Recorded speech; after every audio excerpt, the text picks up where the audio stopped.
Real quick, before we start this podcast episode, I just want to say thank you for tuning into the Marc Colcer podcast. I know you've got a million things that you could be doing right now, and the fact that you're taking time out of your day to watch this podcast episode truly means the world to me, and I just want to say thank you for that.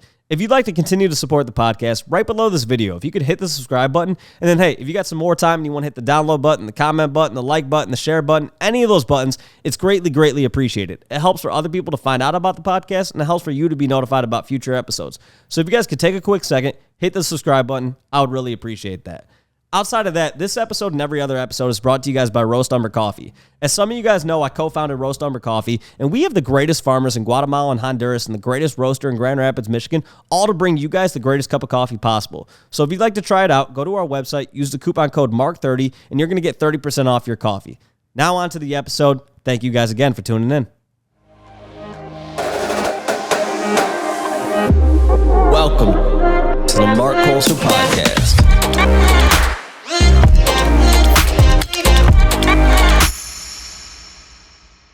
First, man, I just want to say I appreciate you making the time to come out here. I know you had, it's a quick flight, right? You're literally heading back after this, or are you staying here? I'm going to stay one night and then head back tomorrow. So I've got a buddy here and we get to hang out a little bit.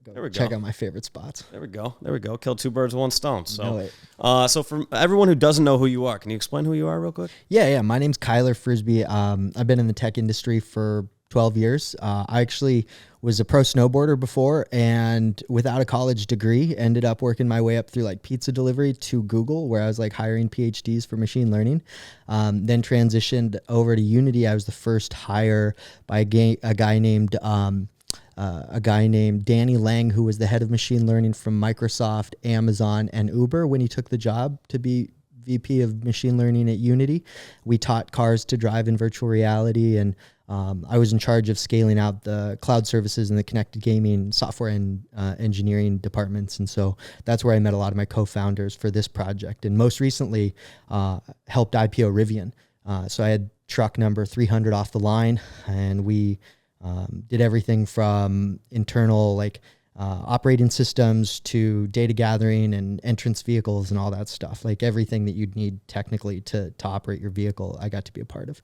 There we go. Yeah, you might be the first person who's come on the podcast and has given their full name. So not only are you doxed, people say to me all the time, my friends who are not in Web3, they're always like, why do these people always come like covered up looking like they're about to rob your place? And I'm like, I trust me, they all come over normal, but then they put their bandana on and whatnot. So it's nice when I get to talk to somebody and actually see their face when we're recording. But then not only that, you gave the full name. I think you actually even sent me your LinkedIn when we first started chatting. I was like, wow, this is very different from what I'm used to in this space. But you mentioned you were a professional snowboarder before that. I went to high school with two people who were professional snowboarders who both snowboarded in the Olympics for the U.S. team. So I was not that talented. I got to do some advertisements for like Alaska Airlines and Patagonia and travel a little bit, but I mean, hey, that's pretty dope. That's pretty dope. Yeah, I went to high school with Danny Davis and Carly Shore. No, dude, Danny's a beast. Yeah. So he was in my traveling Dan. Yeah. That's insane, dude. Those boys are beasts. I think he dropped out of high school his like sophomore year, and then next thing you know, he had a Mountain Dew bottle. Jack Matrani and like all the homies. Yeah, dude. Oh yeah. What a small world. Yeah, that's awesome. There we go. So, all right. So before we go further into the episode, I do want to point out that today's episode is sponsored by Hey Wallet. So if you guys are doing anything really cool to promote the podcast episode, if you're creating a thread with any content that we talk about in this, if you're doing anything to actively promote the podcast episode, but it's got to be, you got to actually do something, not just like a retweet, not just like a basic quote tweet. We got to actually see you do something creative with the podcast content. We're going to be sending some people Solana that we're noticing. So if you guys are doing that, we'll notice it, and then and we'll send it through Hey Wallet. So but to jump into things, so for those who aren't familiar with POG, can you tell everyone a little bit about the back history of POG and kind of just a little bit more about the game in general? Absolutely. POG is about a 25-year-old game and brand. It was inspired by a Hawaiian craze where, there were milk caps that were screwed or sealed on top of your orange juice or your milk bottles, and kids would collect those and they would save them up and, gamble with them on the playgrounds. Essentially, as you stack up the milk caps and you slam them with a slammer, whatever flips you keep. And in the 90s, we had partners including McDonald's and Coca-Cola and Universal Studios, Barbie and Looney Tunes and so forth. So like you said, it's very much likened to the game on Squid Games, where in the beginning, like you have to, the guy had to like slam, I think, the origami, square with his own piece, and like if he flipped it, he won. And that's the exact same way. So it's about 1,000-year-old game. It was inspired by Japanese tradition, and some phenomenal business owners in the 90s took it over. But it's been pretty dormant for like the last 25 years. It was a global phenomenon. It was before Pokemon.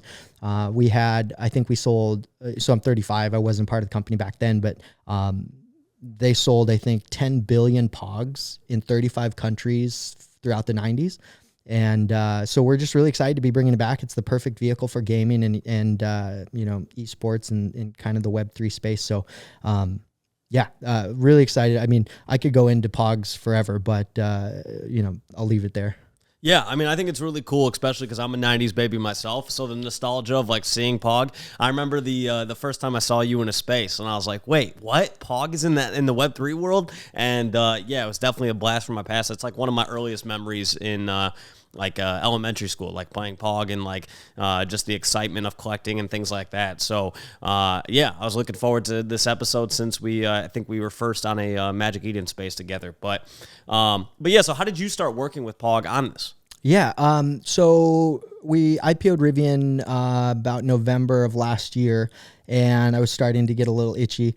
And I've been in crypto since 2013. I found Bitcoin and tried to do a mining company. Didn't really go very far. I thought I missed out over the last like 6-7 years on the crypto boom. But even in 2017 at Unity, my goal was to create a cryptocurrency ecosystem where game developers could build NFTs in a marketplace in their game. And then we'd have a Unity marketplace where if you won a game or you won something in the game, you could take it to the Unity marketplace, sell it, so forth. So unfortunately, the CEO of Unity at the time wasn't really aimed at that direction. So put the project on the back burner, did the Rivian thing. And then, fast forward, my brother was running, an $800 million venture capital portfolio. He was investing. Casual. Yeah, I know, right? He was investing in VCs around the country. And we wanted to get into crypto. We were like, okay, it's probably time. He was making a transition and I was making a transition. And so we reached out to POGs. I was standing on the pier in Seattle and I was like, wonder what POGs is doing. Sent him an email, told him who we were. And I think he'd gotten hit up at least once a day almost from people saying like, you should bring POGs to the NFT world. And I think because of our background with the tech and the investment cycle, we were able to like obviously get the opportunity. And so I'm a minority owner in this new business. We co-founded it with the POG brand from the 90s. And the really cool thing is actually the chairman of the POG brand, his dad owned the license in like Spain, France, and like another European country when he was a kid. And he's a bit older, but after he'd done well in Amazon, like he opened up the Amazon marketplace in France, and then got into venture capital and sold a couple companies, but turned around as soon as he got his bankroll, and he bought the majority ownership to the POG brand because he knew what it could be. And so last year he was actually at Solana Breakpoint before I even called him. I had no idea. And I think it's like, the ether, the shared collective conscious or whatever is working to give me the opportunity. And so we've been running about 1.5 years now. We had a white paper that was like 18 pages before we even announced publicly. We had a full game demo before we opened up the website. And the whole goal, like you mentioned with doxing and with trying to develop and build something before we really even told people that we were here. The goal is to prove what this technology can do. We are deep technologists. Like my team, my co-founders, one of them is the head of gaming at Solana Labs. He's a phenomenal individual who was a manager on the machine learning team at Unity. And then another founding advisor is the general manager of NBA Top Shot. And she's also the vice president of growth at Dapper Labs. So we've been able to I think bring in the absolute right people to do this. I get off on tangents. I have no idea where I was going, but I think the last thing I would say about why POGs in Web3 and why is it not a cash grab? Well, because if you were in the 90s and you were a millennial, POGs was huge for a while, but then sky caps and Tezos and about 5 or 6 other brands of Pogs came along. And so a circular disc with art on it wasn't really that valuable anymore, especially when whitebacks came out. It didn't even have anything on the back. And I think the Pog, like the blockchain, obviously we use it for the, you know, the public ledger, but it's the authentication piece, right? It's the thing that allows this new ecosystem, the transition from the industrial age to the information age through the technological revolution, where in the information age, we say whoever can transition or turn information into value is going to win the biggest. And the blockchain is the thing that fundamentally now turns information into value. 100%. And, you know, I think it goes to show too, for anybody who's listening to this, that like you did, you just reached out via email. And I always think that's one of the things that I wish people did more of, because there's so many times I'll hear somebody say I just don't know how to, you know, make this connection or make that connection. And I'm like, dude, just cold email, DM, tweet at somebody. Like, I think 95% of the connections I've made in life have been just some random reaching out to somebody.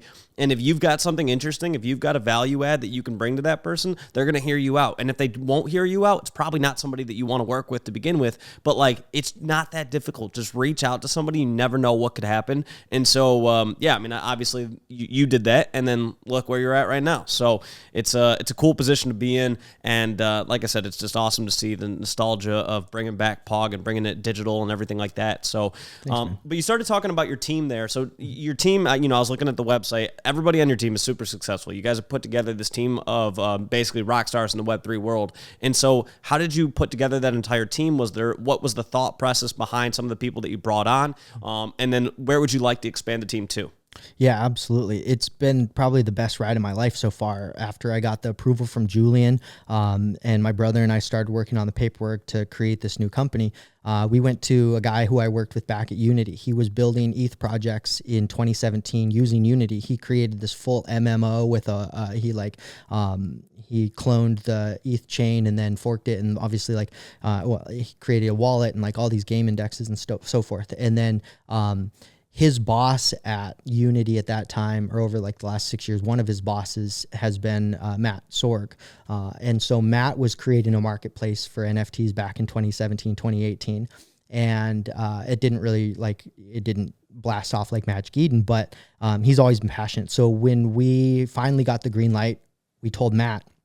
He was like, man, I've been playing POG my whole life. He's like, I was the guy that would stay at home after school, and I would practice on every surface. I would practice with every slammer at every angle. And he was like, I had parents coming over every night asking for their kids' POGs back. And so he was just like, how do we get POGs? And he had a vision for interoperability that maybe I didn't have right away. How can developers build with POGs? How can they use them within like their own ecosystem, whether it's a game or an MMO? And so Matt has been probably one of the biggest catalysts for helping us to get into other developers' hands. He got us into portals. And if you're creating portals rooms, you can use like POG game as an asset or a trait for any of those pieces. So, from there we went and asked, just like you said, the email thing. I was like looking at the right people, and I saw Janie.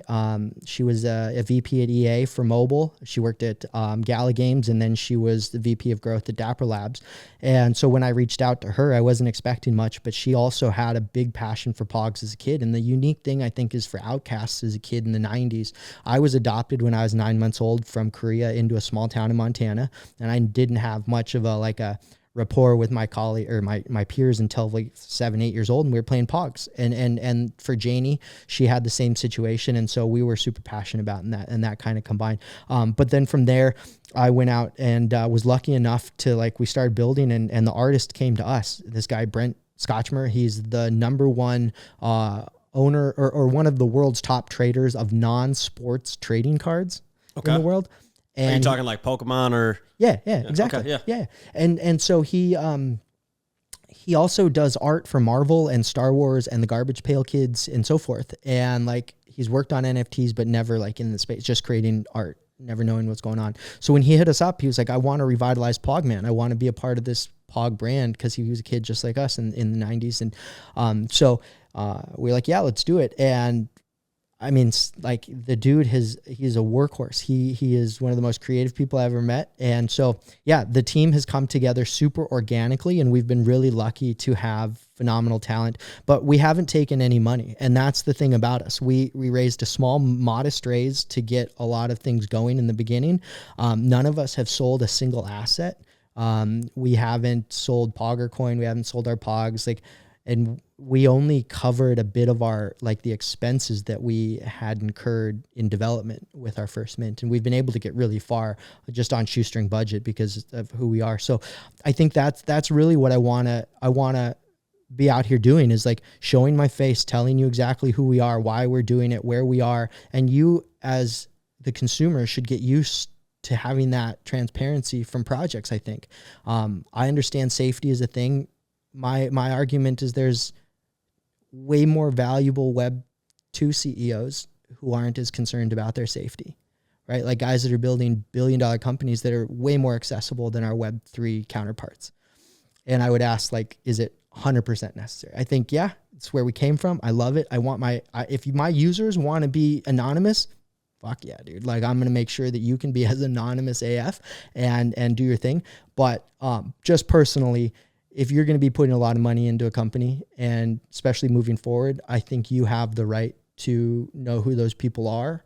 And so we're, again, with the tech and with how we are in the public, we want to be an example of like what we think. I don't know, obviously I'm just one guy, but I want a little more transparency in the space. And if I can, you know, even if I have to put myself at risk, and I know there's people out there, like, you could be gunning for it. If I lose your money and you're pissed and you want to come after me, I mean, I know there's a risk, right? Like, yeah. How do you know I'm not going to rob you right after this podcast? No, I get it. And that's definitely something, you know, that was one of the reasons why I wanted to do this podcast, because I was like, you know, when I first talked to Frank, I was pretty adamant that I was against people who didn't dox. And then I got to know Frank, and he explained his reasoning for why he didn't want to dox. And I was like, okay, I get it, you know, and my thoughts and opinions evolved on it, right? But I think the benefit of somebody coming onto the podcast is that it forces you to essentially be transparent with your community, and your community is now coming to expect that, because now I've had, you know, whatever I've had on, 10 or 15 project founders, and that's only going to go up. By this time next year, it'll probably be, you know, 40 or 50. Right. And at that point, it's like that's when the community really gets a huge benefit out of really being able to get to know the founder that they're investing their money in. Maybe they really like their answers that the founder gives, and then therefore they're like, okay, I'm going to double down. I'm going to triple down. I'm going to hold all of mine. I'm not listing anything. Or maybe the founder comes on and they bomb it. And so then they're like, hey, I actually don't feel super comfortable with that, you know, my money being invested in that. Right. And that's part of it, of like, you know, in this space, I think it's owed to people when they're putting, you know, hard-earned money into your project for there to be some level of transparency. And so anybody who comes on and spends their time, obviously, coming out here, I have a lot of respect for people who do that, because I know it's a lot of effort to come out here. And so I appreciate you coming on. I appreciate everybody else who's come onto the podcast, and I'm, you know, looking forward to see where it goes. But like you said, I think it's an added level of transparency that I really do think helps grow the space and helps it move forward, as people just really get to know the people who are starting up these projects. But yeah, that's what we're going for. But I can't say that I like would hold it against Frank. I absolutely, like, I love the anonymity. It like makes me tingle. You know, I love the mystery, just like everybody else. You know, we just chose with the POG brand, and like with, you know, I think some of the folks we're with, that it might make more sense to just do it in the open. And I think the one benefit, and I don't want to go too much on a tangent here, because we can definitely talk about this for an hour. But, you know, I think when it comes to Frank too, he is a super transparent person, outside of just not necessarily people knowing what he looks like, but he's so transparent in terms of like the proof of work that they put out for DGods, right? And like that sort of stuff, they're super transparent on what they're doing every day and things like that. Yeah. So therefore, people aren't going to give as much of a shit on like what he looks like and all of that, because they're like, okay, he's transparent on everything else, right? So I think it's like, that's the sort of thing that I'm really bullish on, is people just being transparent in the space, whether that's completely doxing, whether that's, you know, just being really transparent about what your project's working on, what you guys are doing. Because I just believe if I'm going to put my money into something, I want to know what you're doing every day, because I want to know if I believe in like where you're taking it. So, yeah, dude, you know, well, and I think like for Frank, it makes sense, right? Like at a certain point, like you get big enough to where having a mask, I'm not calling Frank a mask by any means, but like having an unidentified CEO who can come up and tell you the inner workings of the company and who has a track record, it adds to that, like, you know, that element of mystery, and like it's really cool, and I think they deliver consistently. So I would say, yeah, either get a docs team or find somebody who really delivers every time. Yeah, facts. So, all right, so getting back into POG.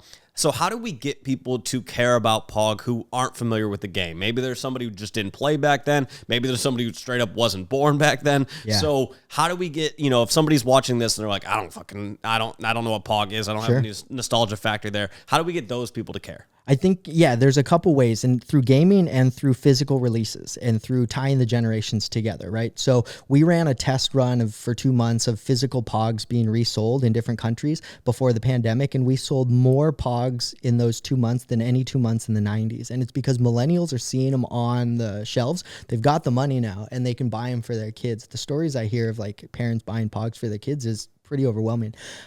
So that's a fun way to do it, but through gaming and through interoperability is the key. We are about to release an API and SDK that will allow Web3 developers to use POG assets and in their games in development or in their metaverse. And so why would you care? It is a global game.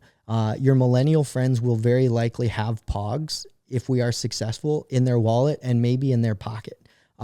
We're going to be tying the digital collectible and the physical collectible together to where, like in Lisbon, if you drop off a real POG, you're going to get one of the very first new releases of new POGs in the last 25 years. And it's there's a DGod POG, an OK Bear POG, and 2 Solana Labs POGs. And then you can QR in to join and apply for the POG list that's powered by Dust Labs. So I think collectibles is probably the first reason. I think millennials, like our target demographic is our age in this Web3 space. And so if we can do this in the right way, not cheesy, not like, you know, cash grabby, but if we can actually create a platform of utility for cross platform gaming, whatever, you know, game system you're on or marketplace or whatever, the ultimate plan would be cross chain. And we do have some pretty solid plans with another blockchain to be able to potentially do cross-platform offerings. So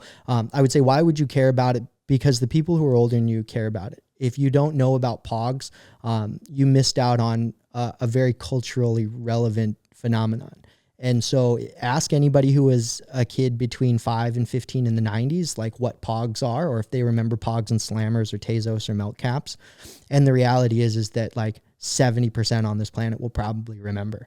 And so if we do this the right way, if we start to hit mainstream with some of the plans and the partners that we've got lined up for December and January, we have a really good opportunity to bring this back in the digital realm. But in the physical realm, we've already done a release last year of POGs with the French national soccer team and KFC for the UEFA Cup. And that was a huge success. We have some Hollywood inner workings right now with a major Hollywood star, one of the most electrifying men in America, if you smell what I'm cooking. And he is potentially looking for some type of play in Hollywood. I can't go too far into that. But we've got a huge plan to make this a global entertainment brand. And I think for Web3 enthusiasts, it's going to be really fun for the millennials to get back into it, play games, whether you're in Portals, whether you just want to play on the arcade, whether you want to play for keeps or play for fun. We've got a tournament coming up with the OK Bears and their Discord. We ran one tournament, the first POG tournament in 25 years on Fractal. You had to be a Fractal user to play, and we flipped 4.6 million POGs in 5 days, over 250,000 games played in those 5 days, so over 50,000 games of POGs played every day. Absolutely insane. So I think there is a demand. I think the casual gaming meta is coming, especially with the Solana saga coming up. And the fact that we have an inner channel, all our protocol team introduced by Solana Labs. They're working out of their Chicago office. We've got a couple other teams who are building pretty cool infrastructure for us as an anchor cause. And so I think you're going to start seeing not only POGs be more prevalent on the streets, but also hopefully we can pioneer casual gaming in Web3 mobile. So, okay, so let's talk about the gaming side of things. So I think when I tend to think of Web3 games, and help me out here if there's some that I'm not remembering, but I think of Degen Coin Flip, and I feel like that's like what's the other game where there's like the oh my God, it's the other one that people are losing a shit ton of money on. Crash. Crash. Soul Crash. Soul Crash. Yeah. So when I think of Web3 games, that's what I currently think of, right? Are these games where people can, they're either posting that they made a shit ton of money or they're posting that they lost a shit ton of money, or maybe they're just not posting that they lost a shit ton of money. So is this going to be a game where people can earn money from it? Can they earn NFTs from it? Like, talk a little bit about the game. Where are we at with the game? Like, are we at a point where people can go onto the website and play it right now? Explain a little bit of that aspect. I love it. Yeah, absolutely. So fundamentally, the number one thing is that if you win a POG in gameplay, you should be able to go to a third-party marketplace and sell it. And somebody needs to be there ready to buy it. And I think with POG, if we release the collections the right way, that will absolutely be true more than it's not. And so that's the number one thing to create actual value for those game pieces. Somebody on the outside world who doesn't play the game would buy it. And POGs is a unique case. But yes, you will have your POGs. You and I will meet and digitally or in the streets on mobile or whatever, and stack up our POGs. We'll do a little stage where you pick your POGs, I pick my POGs. We like kind of have to agree on the value of the stack, so to speak. So like you approve, I approve. And then we play whatever you flip, you keep. We have a brand new version that's available on tournament.pogdigital.com if you have a Fractal account, and you can play it. You can start practicing. We are changing up the physics a little bit for the Web3 version because each POG is different, that it has a game stat. So it's got weight, strength, speed, and material. And each of those 4 pieces have like a 1 through 5 rating, and that will determine how the physics engine makes that POG flip. And so each stack will be unique based on the POGs you pick and the slammer you pick and so forth. But yeah, you could play for keeps with me, or you could, if you don't want to, you could play against Pogman, the computer, and whatever you lose to Pogman, 50% are burned and 50% go back to the pool of rewards. So if you lose any POGs, they become more rare. Whatever you lose for the people who hold them and don't play with them or don't lose them, that becomes more rare. But yeah, you could walk out winning Pogman 23-0. I think we had 2,200 games where Pogman got swept. And so you'd be taking all 13 Pogs from Pogman. Right now, the floor for our founders Pogs like 2 to 3 soul. So you'd be walking out with like 23 to 30 soul extra. That's very cool. That's very cool. Is there going to be the ability, let's say one of my friends is talking some shit and we want to play each other, but maybe we want to put up just soul. Like, is it possible for us to, like, instead of necessarily like us exchanging pogs, we're able to exchange, like, we're able to just put up 5 soul and like whoever wins takes it? Yeah, it'd be in the form of Pogger coin. Okay. But yes, absolutely. And that's more accessible. It's funny. Our community will argue. They'll be like, oh, the Pogs are too much and the Pogger coin's not enough. And you're like, all right, well, let's find a happy medium. But Pogger coin, I think, is like 50 cents or something like that. It was most recently. And so, yeah, you'll be able to play for like 13 coins. And I think that would equal USD like $10. But we will have a feature where if you want to put up 1,000 Pogger coin and play for $500, absolutely. Yeah. We just can't transact your soul on our website or like we can't. As you know, you have to be careful with like transacting cash or soul on your website because then you become a money transmission company and a gambling casino essentially. Right. So yeah, no, that makes total sense. And to be honest, I think that's one of the ways that this sort of thing can be fun. Like you said, somebody just playing for Pogger coin, because even my buddies and I, like as a full grown adults, we'll put money on the games that Apple has in your text messages. How they have like have like ping pong in there. They have, or not ping pong. They have like billiards. They have like putt stuff like that, and we'll put money on that. So we'll just text each other like, all right, $10 on this game of putt on your phone. Dude, you just actually hit exactly where we're going. We have 3 other games lined up that are in development. The second one is pretty good. Like we're working on some of the foundation for the arcade, and then we'll be able to implement those games. But yes, like you can imagine, Pogs Connect 4 or Pog Air Hockey is what we were thinking. But that's exactly where we want to go. We want to empower people to create hyper casual games in mobile or desktop, utilizing these Pogs, because if you win them, they're valuable.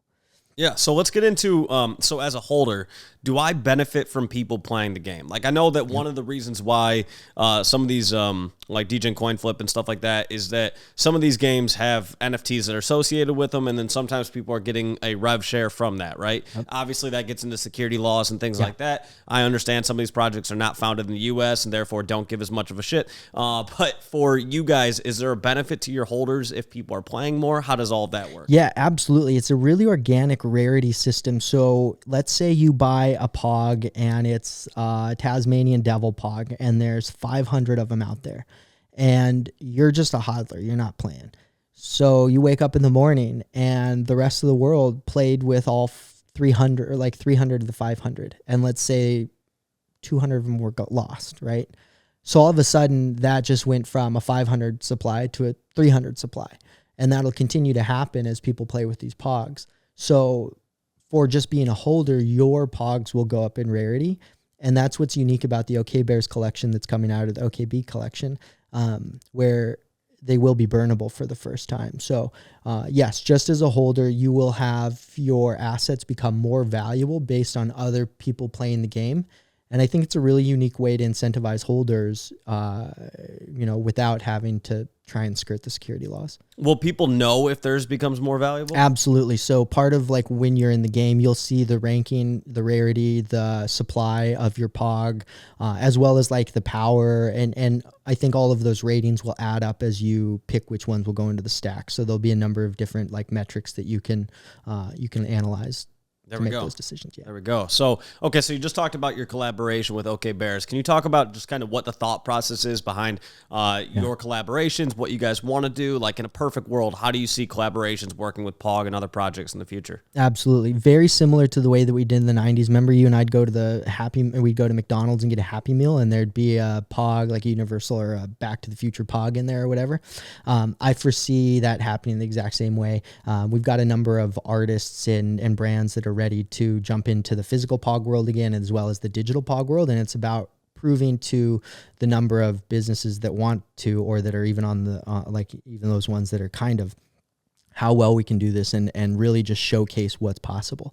And it's a unique opportunity here in Web3 because typically to access IP like that, as you know, you'd have to pay $60,000 to $120,000. And a lot of these companies that are going to go to IMG to try and do OK Bears deals are going to have some kind of capital like that to utilize the IP. Whereas for us, we were able to buy we bought 4 OK Bears. And with the IP drop, the IP kit, and approval through the application process, we're able to now make unique art with it, make unique traits for those 3 or 4 bears that we've chosen to work with. And it's all based, and it's all the revenue goes back to us. We don't actually have to provide a royalty. We don't have to pay upfront minimums. It's all about building that community. And so for us, it's this really risk-free way to prove how we can partner with brands. And it's actually proven already successful, and we haven't even gone 2 weeks into the announcement. And so we do have brands coming to us now saying like, this is the art that we'd like to do.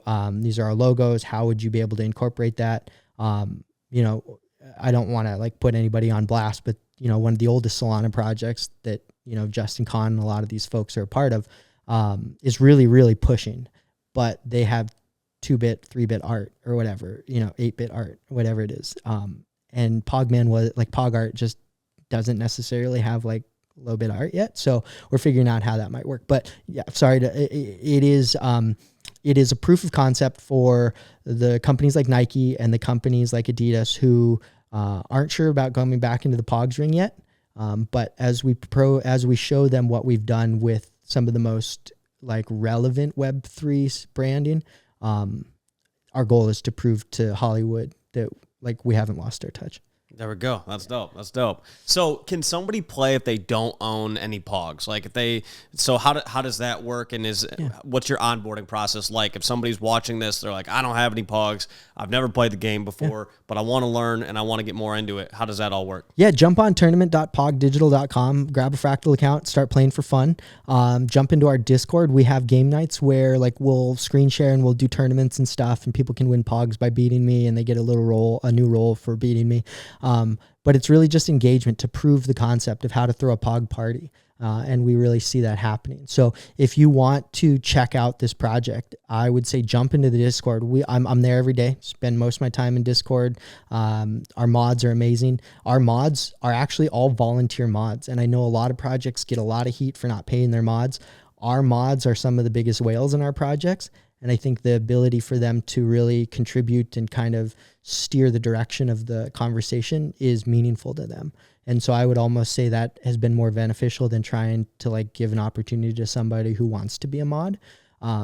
Vested interest is a big, I guess a big key or critical factor for a lot of these folks to contribute. So, you can buy a POG. Like the PFP is a pretty low floor price right now. That was just a reward for our holders to prove that like you could buy something with Pogger coin and that you'd get a reward for having a rare and up POG. So that's a proof of concept. But yeah, dude, there's a lot of ways you could even pick up some POGs on the street. Go to eBay. If you're a nostalgic collector like me, eBay's got some dope ones. And if you're going to be in Lisbon, bring me a POG and I will trade you up for a brand new sheet of new POGs, dude. But yeah, we love folks coming in, the young folks, the old folks. I don't know. We are a passionate community of millennials. And so our community is a little bit different than most. We are not really driven by hype.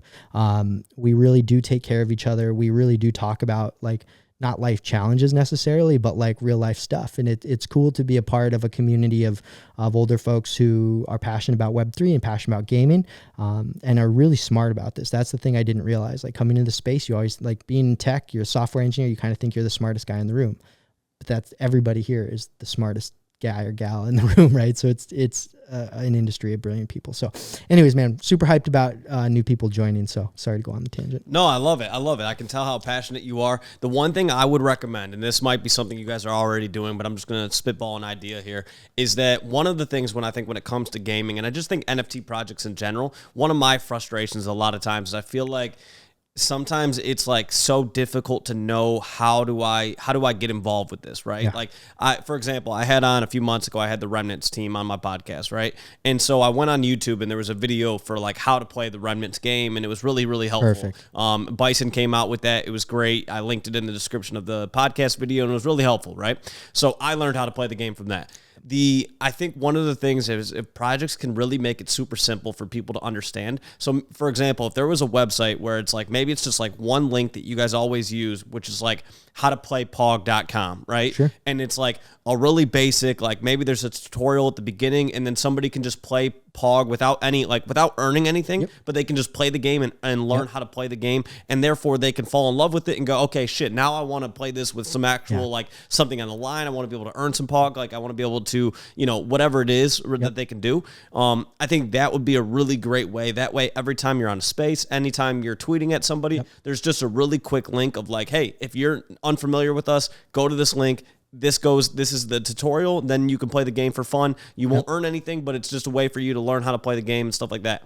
I think something like that would go a really, really long way, because I think a lot of times, I think the downside to Discord is that I think the UI experience on Discord is pretty shit, in my opinion. I don't like their UI. Mm-hmm. So I look at it of, if somebody can just tell me quickly like where to go to just learn something, it just makes it so much easier for me, right? So whether it's like the link in their bio on Twitter or whatever it is that can just point me towards learning what's going on. So if, once again, you're in a space and somebody's like, I don't know what POG is, if you're like, boom, just go to howtoplaypog.com and then they go on their tutorial practice. Like, I think it would be a really easy way to onboard a shit ton of people. I think you nailed it, dude. There's some actually WikiHow like pages of how to play POGs. Like people have already taken it upon themselves to try and teach the next generation how to play POGs, but you nailed it. That's exactly like I've been trying to build a tutorial the right way, but we've been waiting for the game to get to a point where we wouldn't have to redo it again like a ton, but you're absolutely right. And thank you. That's exactly that's a great idea. We do have a strategy for Web 2 gaming. And as much as it might be a groaner for a lot of us Web 3 folks, maybe feels like going backwards. We know that not everybody's going to want to be risking, $20, $30 POGs when they play the game. And so there is a Web 2 strategy to where like maybe you have gems and you pay, 99 cents to get extra gems and you can buy POGs and you can play. And so the mobile version, I think the play for keeps will be the way to get the younger folks and like the new demographic in. And then we've got some really unique ways that we're gonna, like, I'm just gonna say this: you're gonna have your gang of poggers, and you will be incentivized to grow that gang of poggers. There will be a limit to how many poggers you can have in your organization. Let's just say, like, I can't tell you everything. I can't say it, but essentially, like, there will be a vested interest for you to grow your playing population and with the right players. And so what we will see, I think, is some self-fulfilling growth to where, like, it will be organic for teams to want to push. But that is exactly the kind of feedback I'm looking for. And especially from somebody who minted D-Gods, bro. You were here early. Like, what the fuck's up. Sorry if I can't cuss on your podcast. No, you're good, man. You can say whatever. Yeah, So I'm gonna be knocking on your door for more advice, bro. Yeah, man. Anytime. I think the easiest way for projects to grow in general is just word of mouth, right? So you always have to make it, in my opinion, easy for people to talk about you. And so if there's something that you're doing that's really, really easy for you, like, for example, okay, the Liberty Square skateboards that I have over here, right? It's one of the first things that people, when they come over here, they mention, right? Yeah. Or they'll mention the cold brew that I've done with them, or they'll mention the D-God shoes that I have, or it's like anything that's a conversation starter is the easiest way to then onboard people because they want to get involved with it, right? Yep. It's like, I look at merch, and a lot of times NFT projects put out merch all the time, but the quality of the merch really differs from one project to another, right? And when that merch is super, super high quality, somebody else is going to want to be like, hey, what is that? Like, it's an easy way to onboard people. So I go back to, if there's a really, really easy way to onboard people, if the mobile app is really fun for people to play, then people are going to want to onboard other people onto it because it's just fun and they're talking about it. And so at the end of the day, if you're making it simple for people and making it easy for them to talk about it, they're going to grow it for you. They just have to know what to do, right? Yep. So it's I think that's a big part of, like, and we talk about it a lot with NFT projects, is if people who are holding an NFT project kind of know what the, like, battle cry is for their community, then they're going to go out there and they're going to spread the word for you, but they got to know what you want them to spread, right? So that's always what I try to push to projects, is like, hey, just make it easy for your community to be able to understand what's going on so they can tell other people about it. Obviously, like, podcasts like this help because somebody can just watch this, and like that. That's why we're here, dude. Yeah. Like, you nailed it. You were like, dude, your project's a little bit more intricate. You need some explanation. And I was like, this is exactly what we've been looking for. I've been trying to figure out the right way to go into YouTube, or the right way to do this. But more than anything, I think, shit. No. It's the way I look at it with these podcasts is it's a great way for somebody to, in a perfect world, a project would be coming on the podcast every like 3 or 4 months and just giving an update. That's the plan. on what's going on with their project, what's been new. Like Liberty Square is coming on next week, and he came on for the first time. I want to say it was in June, something like that, or July. And so he's coming back on, and we're going to talk about, hey, what's going on in those last few months. Let's talk about that. Now let's talk about what's coming moving forward, and then I'm sure he'll come back on in February, March, and we'll talk about the last 3 months, right? Yeah. So if you're, and once again, that just gives the community something to really rally behind for them to talk about, and that makes it easier for them to spread the word. So that's what I was gonna. Yeah, you nailed it. And this is a very intricate situation, and it's very niche. So you're absolutely right. Like, but I think we are here for the millennials, and we want to get the message out as wide as possible. But like, the hardest thing so far is trying to have everything ready at the right time to make it relevant, right? So like, we had 5 things we could have put together for the Lisbon trip, and only 3 of those things, like, we had to pick the top 3 things that we're going to do. But you nailed on the head, like, bringing back POGs with Web3 inspired art is our way of saying, like, these are our shoes, or these are our skateboard, or this is our thing. And we're lucky because, like, it kind of plays on the history of the brand, the 25-year-old history. So hopefully it goes well. Hopefully people are excited about it, dude. Yeah, I think they will be. I'll save you one. There we go.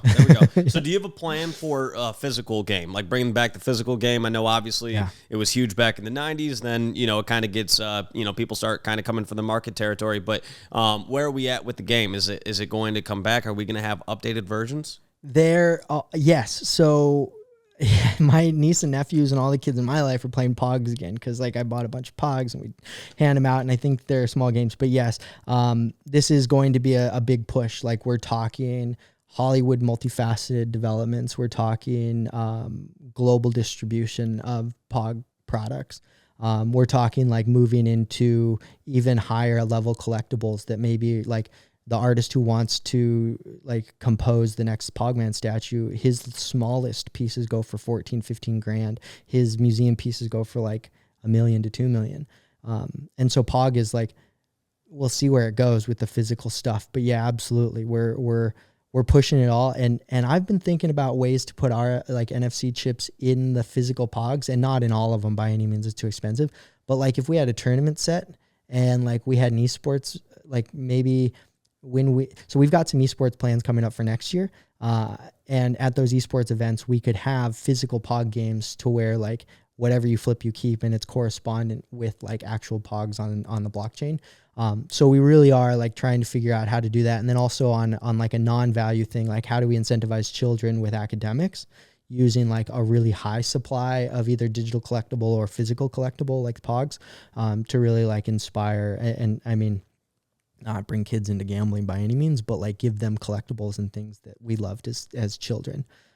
Yeah, no, I'm big with that. I'm big into like sports trading cards, and so I think it's always cool seeing how they onboard people who are the younger kids getting into sports trading cards, and then how they keep us interested at 30, right? So actually, another idea that I have, this is me just brainstorming here. Are you familiar with like the sports trading card world? A little bit. Okay, so if a card is like if you have a really really cool card that's really expensive, really I used to like collect and like had Beckett's all over my room and was like totally pricing out every card. Okay, so if you have like a LeBron James rookie card, right, and you go and you send that into PSA, which is the like top grading company, if you get back a PSA 10, that's like the top grade that you can get. A PSA 10 like LeBron rookie is worth a shit ton. We're talking like millions of dollars, right? Because getting a perfect score is very difficult because the card has to be in perfect condition, right? What I would do if I were you guys, and so like we've seen the recent boom in the last 2 years or so with Pokemon cards, because honestly, I give Logan Paul a lot of credit. Like he really brought back like talking about Pokemon cards, and then he was searching for like the first edition Charizards, and the PSA 10 first edition Charizard has sold for like hundreds of thousands, if not millions of dollars, right? And so what I would do if I were you guys is I would contact PSA and talk to them about how can you guys get POGs graded. Because then if you guys had POGs graded from the 90s, right? Like, so these packs that you brought for me. I'm glad this is recorded, bro. Yeah. So these are from the 90s, right? Yeah. 1995. Open the one in your left hand if you want to. Okay. Not the Star Wars one. Okay. But I've got another one of those for you that's still sealed. So this is from 1994, right? Yep. So, okay, let me open this up. We're just going to do this live on the air here. Give me a second. Bro, you be ready for some nostalgia. Like, beams of nostalgia is going to break out. Here we go. All right. Let's see here. I haven't even opened one of these. The only POGs I've opened since the 90s are the Star Wars packs. There we go. Okay. So I don't know if people are going to be able to see this. Let's go, dude. We got the OG. Yeah, I mean, these are super cool. So I'm hyped right now. Here we go. I don't know how much people are going to be able to see this, but so you got the classic. That's our secret rare, actually. That purple one. There we go. So that's what I'm talking about. If I went and I sent this into PSA, right? Yeah. And they would put it in a hard plastic slab, and then they would give it a grade, and they would grade it by like the basically like, are there any print defects on it? Like, is there any lines on it? Is it in perfect condition? There's like a little piece of like material that's kind of coming off this one. So this one probably wouldn't get a PSA 10, right? But if you then had the like original, whatever it's like the top POG, if you had that in a PSA 10, the value goes up on it. Anytime you have something where the value goes up on it, you're going to have people who are like, oh shit, well, I want to go on eBay and buy all of these, right? Yeah. So we saw that with Pokemon cards where all of a sudden all the old packs started selling for tons and tons of money, right? So that would be something that I think if you guys contacted them and then you got some of the top people in the sports trading card world to either open up old packs of POGs, you guys send them to them, it might be a great way to get people to talk about it. And then as a result of it, they're talking about that. They look into what you guys are doing now. Okay, cool. Now we got NFTs. Bada bing, bada bang. It's going to be fun to watch the digital floor as well as the physical floor of POG go up as this releases, because I feel like there's not going to be there might be people go on eBay. There might be people go on eBay and buy some after this. So Okay, so let's talk about the next mint with POG. So you guys had your original mint back in, what was it? July 12th, I think, was the first one. Okay, so talk about what was it that people were minting back then? What are they about to mint? Like, talk about that. Great question. Yeah, so the Founders Collection was set to be a 10,000 piece collection. We only ended up minting half of it. It was the beginning of the bear market, and the advice from our launchpad said to do it, so we did it. Neither here nor there, but it actually ended up being kind of advantageous. The benefits of that is there's only going to be one founding Pogger collection, and if you collect all 14 pieces or the 14 types of pieces, then you have an official founding Pogger title. And so that's really like the one you're basically like considered a founder. Anything new benefits, anything that we're going to try out, any perks, any real alpha that we're dropping, you get it all first. Like with these new sheets of new pogs, they're going to get one or two delivered to them for free. And then they also stake for Pogger coins. So that collection is the only one that's going to be able to stake 1 for 1 and actually get Pogger coin for just 1 pog. Then we dropped the PFPs. That was just going to be a giveaway. A free mint to our holders. We tried to end up like raising a little money, but you can't really combine a free mint and I didn't know that. And so but we ended up pivoting pretty quick and like let the community mint the rest in Pogger coin. And the Pogger coin value went up to, I think, like almost $1. It was like right around 80 cents per. And we ended up minting out the collection in Pogger coin. So that was fine. But that proved two things. It proved that you could stake a founding Pog for Pogger coin, and then that you could buy something with that Pogger coin. We've got some games coming out with Pogger coin and some other things you can buy along the way, but not necessarily yet. And so this next collection with the OK Bears and powered by Dust Labs is going to be the first players collection that is burnable. We're trying to put out 10,000 plus common pogs for people to purchase. The mint price will be about 0.25 SOL, somewhere around there estimated, so that you'll be able to get 10 pogs for like 2.5 SOL. The traditional price of another mint, you'll get 10 of these things. Then you'll be ready to play. Then we can play for keeps. You can play all the different games. You can try and win pogs from me, from Pogman, and so forth. And then we will also have 4,000 to 5,000 pieces that are rare art, rare, secret rare, and slammers. And this is where it gets really interesting, where we're creating pog traits for these OK Bears. And this is where we want to be able to still participate in like the new dynamic NFT craze, to where you can put new traits or move traits or whatever. And so this is our opportunity to be able to mint 2 collections kind of at the same time. It's stratified mint on Fractal. You'll be able to mint, as many as you want, unlimited mint for the POG list. And you're going to get a 20% discount from the public. So apply on poglist.dustlabs.com to get access, and then mint as many as you want, because once the mint is over, people are going to be trying to find these pogs because they'll be the lowest price pogs to compete with. And then we'll continue to, with every collection we'll release like a player's collection and then like a collector's edition. There we go.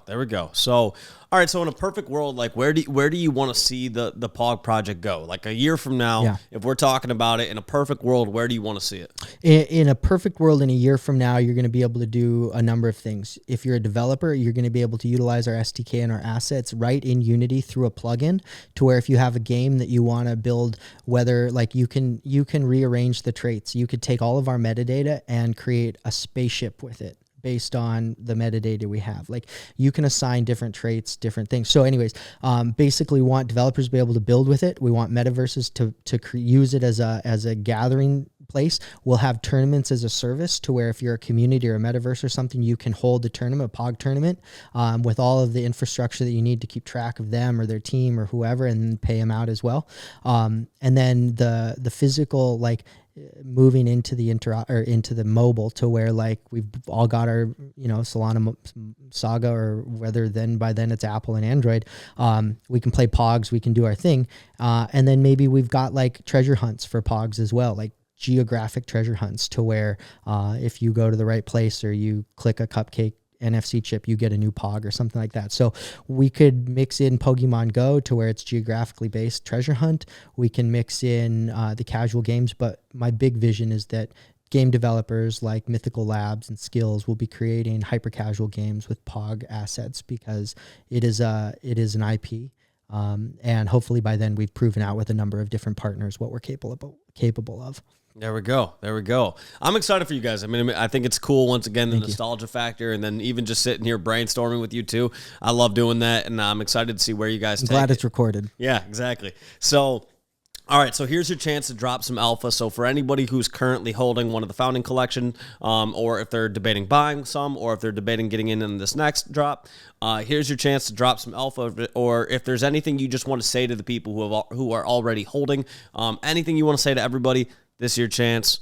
Sorry, I'm putting you on the spot. No, I appreciate it. I don't think I can really share too much more alpha because like I'm really good about like sharing everything at once. And now that we've got some really big players in the mix, like I have to be very careful.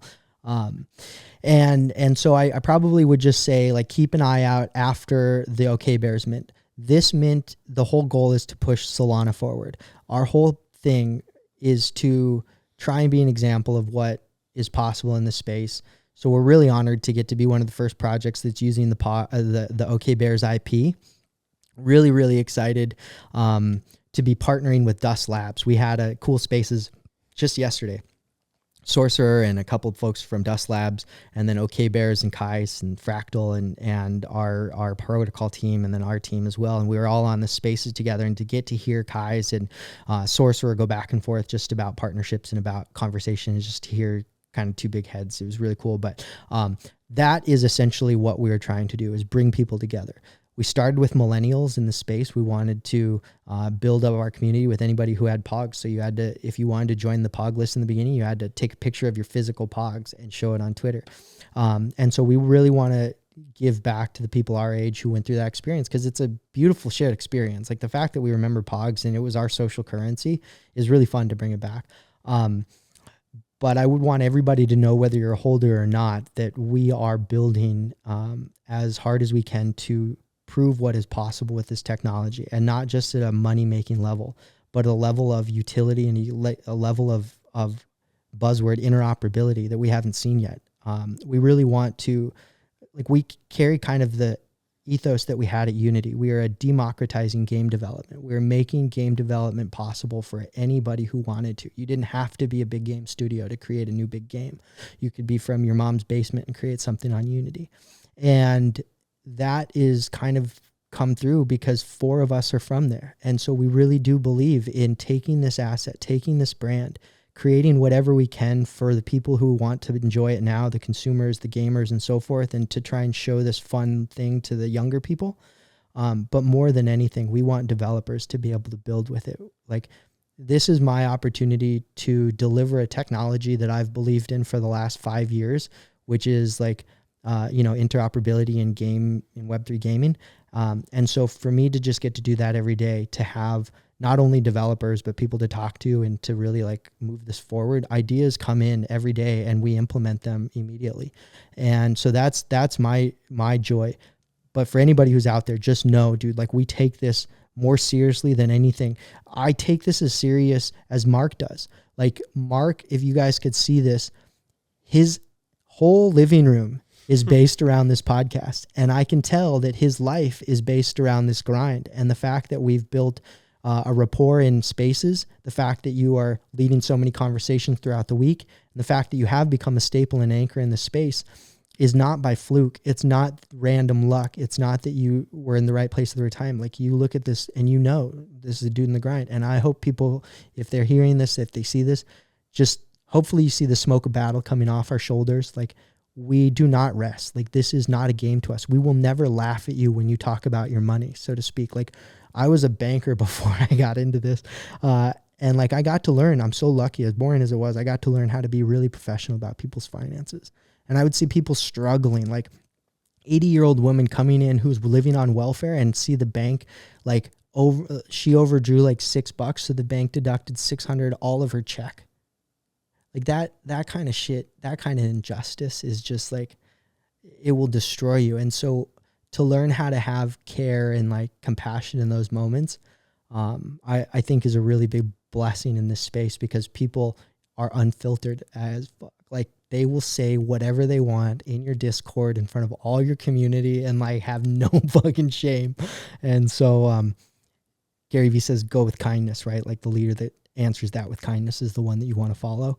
And so I'm trying to do that every single day. And anyways, I would just say, like, please, I may not have come about this the right way. If you heard me in Spaces the first time, I may have been overzealous. I may have been overexcited. I may not have known what was coming. I may just have been all excitement and not knowing the Solana ecosystem. But I'll tell you this, I've spent 8 hours to 12 hours every single day for the last 12 months, learning everything I can about Solana, and meeting every single player in this ecosystem. And I'll continue to grind and I'll continue to work so that we have like a fun, cool little ecosystem that people can build with and that can bring people together. And if that's all that we've created, like, we fucking succeeded. Hell yeah, man. No, I love that. I think that's a great point to leave this at. But yeah, I mean, that's the sort of stuff, man, I love to hear. I love to see people care, and I love to see people. I think there's times that I see projects come in and maybe they don't do everything right off the rip, and maybe they need to take some time to get to know the ecosystem a little bit more and everything like that. But I'm really bullish on people who take the time to learn the ecosystem, learn what's going on, get to know everybody who are, big players in the community, and then even get to know the people who are the smaller players in the community, and just really get to know the whole entire ecosystem. Because when you do that, that's when you figure out how to find your niche in the ecosystem, right? And so I definitely think you guys are going to do that. And so for people who want to reach out to you or just want to get to know the project more or anything like that, can you drop socials? Where can people find you? POG Digital on Twitter, POG Digital Official on Instagram, POG Digital on YouTube and Twitch. Hit us up, POG Digital on Twitter, or come in the Discord. You'll probably find me, Tech G, in there. I'm a Discord rat, dude. Like, I'm just in there all day. And I'll leave you with the last thing. When I started this thing, and it's exactly that. A lot of these guys maybe were right to fade us in the beginning, because like I didn't necessarily know what I didn't know. I was so fucking excited to be implementing this technology, but I was coming into a room where people had so much more experience in this specific space, in Solana NFTs, right? And I remember going and talking to people like, how's your community, right? When we're building the white paper, we're building the tech, we haven't told anybody about this. How's your community? Like, we haven't built the tech yet. What do you mean? How is our community? I don't know. And it took me a really long time to see that, like, everybody talks about this, but community really is like what we're building, right? And like the community is the ones who are enjoying this and helping us scale, and like they're just as much part of this team and this company as any employee, So having to spend all of my time in Discord was not something I was expecting when I launched this thing. But the relationships I'm building and the passion that people bring to this project, and the passion that people bring, like the number of people who say like, I was so jaded by all the other projects, I'm happy to find one that people like are really pushing at. Like, that is what I'll work for every single day, so that remains true. But fucking hype. Come join us. Jump on. If you're an old head, dude, like, we're going to refresh some nostalgia for you. Every single day, my goal is to make you feel those playground vibes, just like a kid again, no worries. And if you're a developer and investor, just know that we've got some of the biggest and brightest brains on this thing, and we are not going to stop until this is in the hands of all the developers who want to use it. There we go. Well, hey, I'm excited. I'm excited about the future of what you guys are building. I'm excited about just you as somebody who's involved with the project and really killing it. So looking forward to it, man. It was an honor, dude. Hey, this was fun. Dude, opening that up was awesome. I really love opening up like sports trading card packs. So like seeing what you get is always like the big excitement factor to me. So that was really cool. You brought a bunch of other ones. We got some Power Rangers. We got some Lion King. So this is all really cool, man. I love to see it. So but with that, I appreciate everybody tuning in, watching this podcast episode. Go make sure you guys learn more about POG. And yeah, man, just excited about what you guys are building. So we'll chat soon. Appreciate you coming on. Thank you. And we'll talk to you guys later. Sounds great, Mark. See you guys.